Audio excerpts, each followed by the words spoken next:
السلام علیکم۔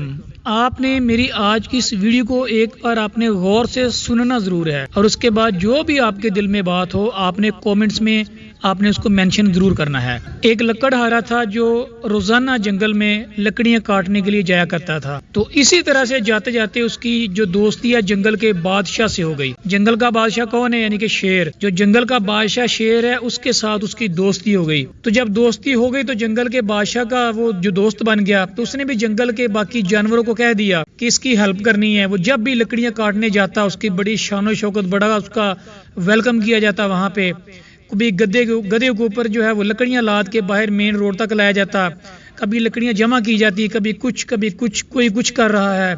مطلب جب بھی اس نے لکڑیاں کاٹنے کے لیے اس نے جنگل میں جانا، سارے جانور جتنے ہوتے تھے اس کی بہت زیادہ ہیلپ کرتے تھے۔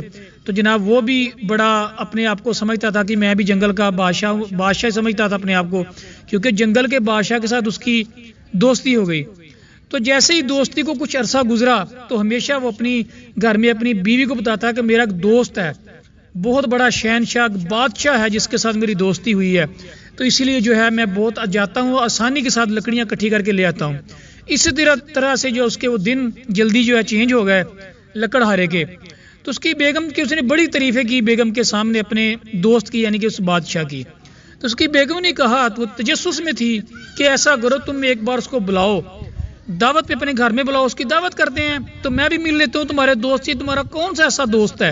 تو اس نے لیکن بتایا نہیں تھا کبھی بھی کہ جو میرا دوست ہے وہ جنگل کا شیر ہے۔ اس نے بھی، وہ کہتے ہیں نا کہ وہ جب وہ آئے گا تو سرپرائز جس کو کہتے ہیں کہ میں مطلب اس کو سرپرائز دوں گا اپنی بیوی کو۔ خیر موقع آیا، اس نے دعوت کا کہہ دیا شیر کو کہ آپ نے میرے گھر میں دعوت کے لیے آنا ہے۔ تو یہ کوئی 2-3 ظاہر سی بات ہے، وہ شیر تھا، کچا گوشت کھانے کا عادی تھا، اس نے کوئی 2-3 بکرے جو ہے اس نے ذبح کروائے، گھر میں لا کے رکھے۔ تو اس کی بیوی نے پوچھا کہ کیا پکانا، کیسے پکانا؟ اس نے کہا ابھی پکانا نہیں ہے، میرا دوست جو ہے اس کو آنے دو، مہمان کو آنے دو، پھر بتاؤں گا کہ اس کا کیا کرنا ہے۔ کہتی ٹھیک ہے، لیکن ابھی تک اس نے اس کو بتایا نہیں تھا کہ جو میرا دوست ہے وہ جنگل کا شیر ہے۔ وہ یہی سمجھتی تھی کوئی بہت بڑا بادشاہ ہے، کوئی بہت امیر آدمی ہے جو اس کا دوست بنا ہے۔ خیر وقت آیا، شیر دعوت پہ جب اس کے گھر میں آیا نا، جیسے گھر میں آ کے بیٹھا تو اس کی بیوی کی نظر پڑ گئی۔ بیوی نے دیکھا تو دیکھ کے یہ جملہ کہا، لہجہ آپ نے چیک کرنا ہے۔ اس نے کہا دوست دیکھو کون سے دوست بنائے ہیں، یہ تو درندہ ہے، درندے کو دوست بنایا ہوا ہے، یہ تمہارے دوست ہیں؟ یہ کتے بلے تمہارے دوست ہیں، یہ درندے کو تمہارے دوست ہیں؟ خیر شیر نے وہ بات سن لی اور اس نے دل میں اس کو سیو کر لیا۔ شیر نے خیر اپنا کھانا کھایا، دعوت کھائی اور واپس جنگل میں چلا گیا۔ تو اگلے دن جب لکڑہارا دوبارہ لکڑیاں لینے کے لیے گیا تو شیر نے کہا ایسا کرو کہ تم یہ کلہاڑا اٹھاؤ اپنا اور میری پیٹھ پہ وار کرو، میری کمر کے اوپر وار کر کے مجھے زخمی کرو۔ اسے کہا نہیں تم تو میرے دوست ہو تو میں ایسا نہیں کر سکتا۔ اس نے کہا کہ میں جنگل کا بادشاہ ہوں تو میں وہ سب کروا سکتا ہوں جو میں کروانا چاہوں، تو شرافت سے جو میں نے کہا ہے وہ کرو۔ خیر اس نے کلہاڑا اٹھا کے اس نے اس کی پیٹھ پہ وار کیا، گہرا زخم کر دیا، خون نکلنے لگ گیا۔ تو شیر نے کہا کہ آج کے بعد تم نے یہاں پہ آنا ہے، تمہیں کوئی کچھ نہیں کہے گا، لکڑیاں اکٹھی کرنی ہے، چپ چاپ تم نے واپس چلے جانا ہے۔ خیر وہ پہلے والی بات تو نہ رہی، دوستی تھی، شیر دوستی نبھاتا رہا۔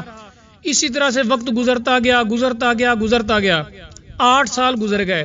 8 سال گزرے تو شیر نے ایک دن وہ آیا لکڑیاں کاٹنے سے، شیر نے بلایا، اس نے کہا میری پیٹھ سے بالوں کو اکٹھا سائڈ پہ کرو۔ اس نے سائڈ پہ کیا، اس نے کہا دیکھو کیا میری پیٹھ کے اوپر جو زخم تھا وہ نظر آ رہا ہے کہاں پہ زخم کیا تھا، اس نے کلہاڑے کا وار کیا تھا۔ وہ ڈھونڈنے لگ گیا، یہاں پہ تھا کہتا ہے نہیں، کچھ زخم کا نشان تو کوئی نہیں ہے۔ اس نے کہا کہ یہ زخم کا نشان مٹ گیا، لیکن جو تیری بیوی نے مجھے جملہ کہا تھا، وہ جو لہجہ تھا، آج تک اس کا جو زخم ہے میرے دل پہ نقش ہے، میرے دل و دماغ پہ نقش ہے، جو لہجہ اس نے استعمال کیا تھا۔ تو اس لیے جب بھی آپ اپنوں سے بات کرتے ہو ہمیشہ الفاظوں کا چناؤ اور اپنے لہجے کو درست رکھا کرو۔ لہجے ایسا زخم لگاتے ہیں کہ انسان کی روح تک زخمی ہو جاتی ہے، کہ انسان قبر میں چلا جاتا ہے۔ لیکن جو آپ کا لہجہ ہوتا ہے نا، لہجے کے زخم کبھی بھرتے نہیں ہیں۔ جسمانی زخم کوئی بھی ہوتے وہ بھر جاتے ہیں، لیکن لہجے کے دیے ہوئے زخم جو ہوتے ہیں نا، الفاظ جو ہوتے ہیں اپنوں کے، اس کے زخم کبھی ختم نہیں ہوتے۔